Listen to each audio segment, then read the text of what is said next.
गणपते नमः। अद्य श्रीकार्तिक मासे कृष्णपक्षे अष्टमी तिथौ अहोई माता की कथा श्रवण करिष्ये। सुनिए बहनों, अहोई अष्टमी की पावन कथा। प्राचीन काल में एक साहूकार था जिसके 7 बेटे और 7 बहुएं थीं। इस साहूकार की एक बेटी भी थी जो दीपावली के अवसर पर ससुराल से मायके आई थी। दीपावली पर घर को लीपने के लिए सातों बहुएं मिट्टी लाने जंगल में गईं, तो ननद भी उनके साथ जंगल की ओर चल पड़ी। साहूकार की बेटी जहां से मिट्टी ले रही थी, उसी स्थान पर स्याहू साही अपने 7 बेटों से साथ रहती थी।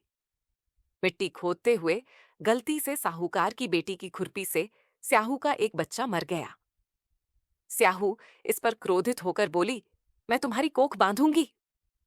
स्याहू की यह बात सुनकर साहूकार की बेटी अपनी सातों भाभियों से एक एक करके विनती करती है कि वह उसके बदले अपनी कोख बंधवा लें।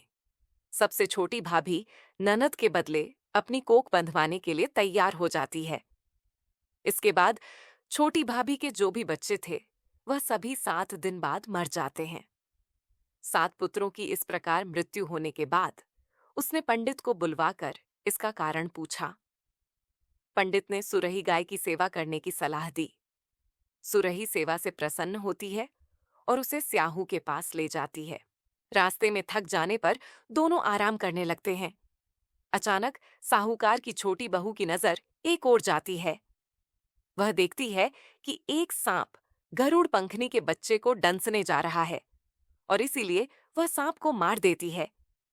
इतने में गरुड़ पंखनी वहां आ जाती है और खून बिखरा हुआ देखकर उसे लगता है कि छोटी बहू ने उसके बच्चे को मार दिया है। इस पर वह छोटी बहू को चोंच मारना शुरू कर देती है। छोटी बहू इस पर कहती है कि उसने तो उसके बच्चे की जान बचाई है। गरुड़ पंखनी इस पर खुश होती है और सुरही सहित उन्हें स्याहू के पास पहुंचा देती है। स्याहू छोटी बहू की सेवा से प्रसन्न होकर उसे 7 पुत्र और 7 बहुएं होने का आशीर्वाद देती है। स्याहू के आशीर्वाद से छोटी बहू का घर पुत्र और पुत्र की वधुओं से हरा भरा हो जाता है। अहोई अष्टमी का अर्थ एक प्रकार से यह भी होता है अनहोनी को होनी बनाना, जैसे साहूकार की छोटी बहू ने कर दिखाया। अहोई माता की पहली कथा समाप्त हुई। अब सुनिए दूसरी पावन कथा गणपते नमः। एक बुढ़िया थी, उसका एक बेटा और बहू थी। वे बहुत गरीब थे। बुढ़िया माई हर रोज गणेश जी की पूजा करती थी। गणेश जी हर रोज बुढ़िया से कहते, बुढ़िया माई कुछ मांग ले। बुढ़िया कहती, मैं क्या मांगू? तो गणेश जी बोले, अपने बेटे से पूछ ले। तो बेटा बोला, माँ धन मांग ले। बहू से पूछने लगी तो बहू बोली, सासू जी पोता मांग लेना। बुढ़िया ने सोचा कि दोनों अपने मतलब की मांग रहे हैं, सो पड़ोसन से जाकर पूछें। वह पड़ोसन से जाकर बोली कि गणेश जी मेरे को बोले कुछ मांग ले। तो पड़ोसन बोली, पगली क्यों तो धन मांगे, क्यों पोता मांगे? थोड़े दिन की जिंदगी है, अपनी सुंदर काया मांग ले। घर आकर बुढ़िया सोचने लगी कि बेटा बहू भी राजी हों, उनकी भी माननी चाहिए। दूसरे दिन गणेश जी आए और बोले, बुढ़िया माई कुछ मांग।